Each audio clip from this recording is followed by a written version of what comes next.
আমি ডাক্তার এবং professor M A. Hasnat এই সমৃতা হাসপাতাল এখানে প্র্যাকটিস করি। থাইরয়েড সম্পর্কে আমাদের একটা মানুষের ধারণা আছে যে হঠাৎ মোটা হয়ে যাওয়া কিংবা হঠাৎ শুকিয়ে যাওয়া থাইরয়েডের কারণ হতে পারে। বিষয়টা সবসময় ঠিক না হতে পারে। থাইরয়েডের কারণে অনেকে মোটা হয়, থাইরয়েডের কারণে শুকায় যায়, কিন্তু অন্যান্য অনেক কারণ আছে যেগুলোর কারণে মানুষ মোটা হয়ে যেতে পারে কিংবা শুকায় যেতে পারে।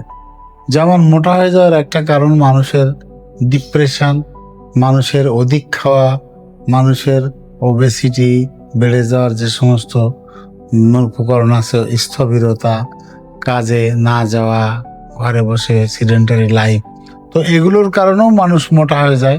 ওরকম পাতলা হয়ে যাওয়ার নানাবিধ কারণ থাকতে পারে, যেমন টেনশন বেশি করা, অ্যাংজাইটিতে থাকা, কিংবা কোনো দুরারোগ্য ব্যাধি, ক্যান্সার হতে পারে, কিংবা অনেক সময় দেখা যায় যে কোনো ওষুধের কারণে লীন হয়ে যাচ্ছে, ঘুম হচ্ছে না, সে কারণে হতে পারে। তো সেটা থাইরয়েডের কারণেও হতে পারে। একটা বিশেষ বিষয় এখানে উল্লেখ করাও দরকার, থাইরয়েডের সাথে আরও আনুষঙ্গিক যে সমস্ত উপসর্গ থাকে, যারা থাইরয়েডের কারণে মোটা হয় তাদের অনেক সময় দেখা যায় শীত বেশি লাগে, তাদের চামড়াটা খসখসে হয়ে যায়, তাদের দেখা যায় চুলের পড়ে যায়, তাদের প্রেশার বাড়তে থাকে, তাদের অনেক সময় পেটে পানি জমতে থাকে, পেটটা মোটা হয়ে যায় শেষের দিকে। তো এই সমস্ত উপসর্গ সাথে যদি দেখি তখন থাইরয়েডের প্রতি সন্দেহটা বাড়ে।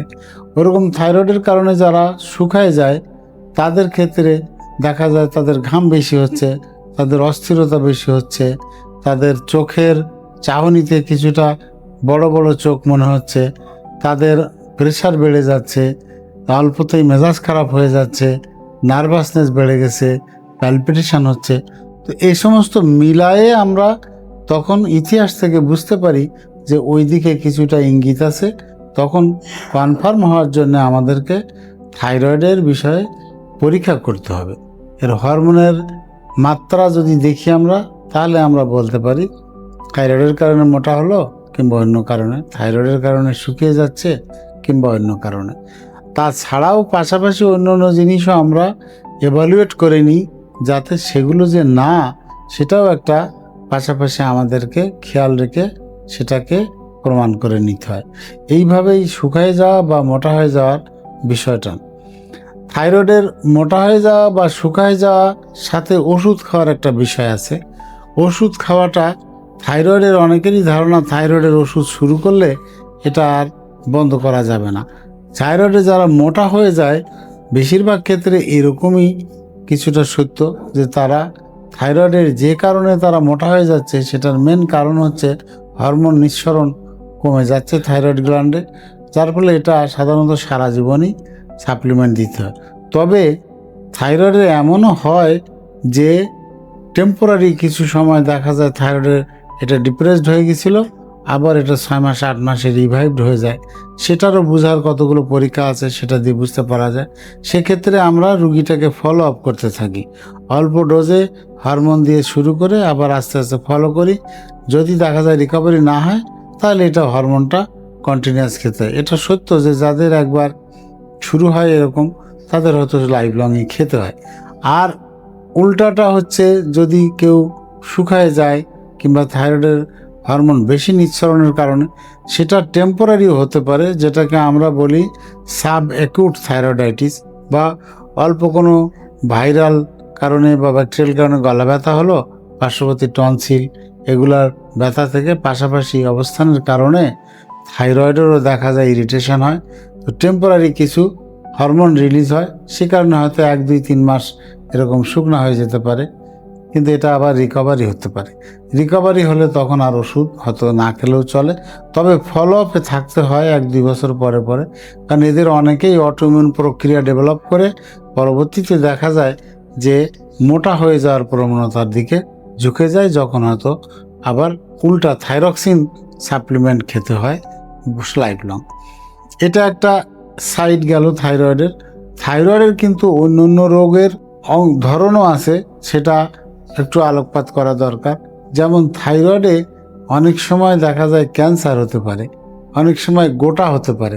তো থাইরয়েডের যে ক্যান্সার বা ওর মধ্যে গোটার মধ্যে কি আছে এটা বোঝার জন্যে কতগুলো পরীক্ষা আছে, যেমন আমরা ফাইন নিডিল অ্যাসপিরেশন বায়োপসি করি, সুই দিয়ে একটু রস টেনে এটা দেখা যেতে পারে প্রিলিমিনারি।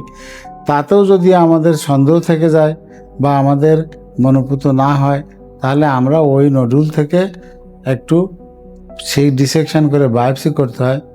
সেখানে আমরা ক্লিন কাট বলতে পারি, সেই সেলের ধরন দেখে বলতে পারা যায় এটা ক্যান্সারে পরিণত হয়েছে কিনা। এবং সেটা যদি হয় সেটা ছোট নডুলেও হতে পারে।